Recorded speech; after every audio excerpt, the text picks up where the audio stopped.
pale popote. Hiyo ndio tulishirikiana hivyo kabisa. Na saa hii mimi ningependa kuambia Wakenya, kuna wale viongozi ambao wamekosa kazi, wale ambao wanazurura waki-incite Kenyans against our government and against independent institutions. Niwaambie wale watu, hakuna tofauti yao wale wa kueneza ukabila na wale ma-terrorists ambao wanaua watu kwa bomu. Terrorists and tribal hate mongers are one and the same. They sleep in the same house, they sleep on the same bed. So we want to tell them that they should stop lecturing this country and lecturing independent institutions. Wacha ile independent institution ifanye kazi yao ya kusonga mbele. Na wale ambao wamezoea kufanya ukumbavu yao huko kwa kutukana na rais wetu William Ruto, hapa Bungoma wasijaribu kukanyaka hapa Bungoma. Wakikanyaka hapa Bungoma watajua kiona cha mtema kuni.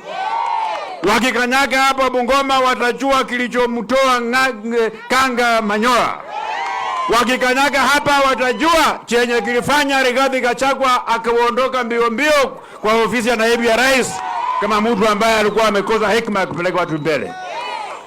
Watu wa Mount Elgon, huyo Rais William Ruto aende miaka 10 bila break. Aende asiende? 10 bila break. Sema 2 terms. 2 terms. 2 terms.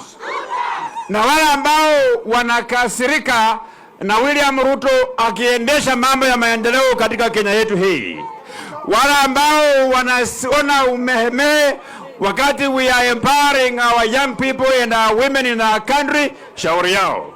Kama ni kujinyonga, wajinyonge. Wanaweza jinyonga kwa kamba, wanaweza jinyonga kwa panga, wanaweza jinyonga kwa njia yoyote ambayo inataka namna hiyo. Watu ya Mount Elgon, tuko pamoja, tuko pamoja. Ile maneno yangu ya hapo mbele mtaangalia, mtaangalia. Mnajua ile maneno yangu? Mnajua ile maneno yangu? Maneno gani ile ambayo mnajua?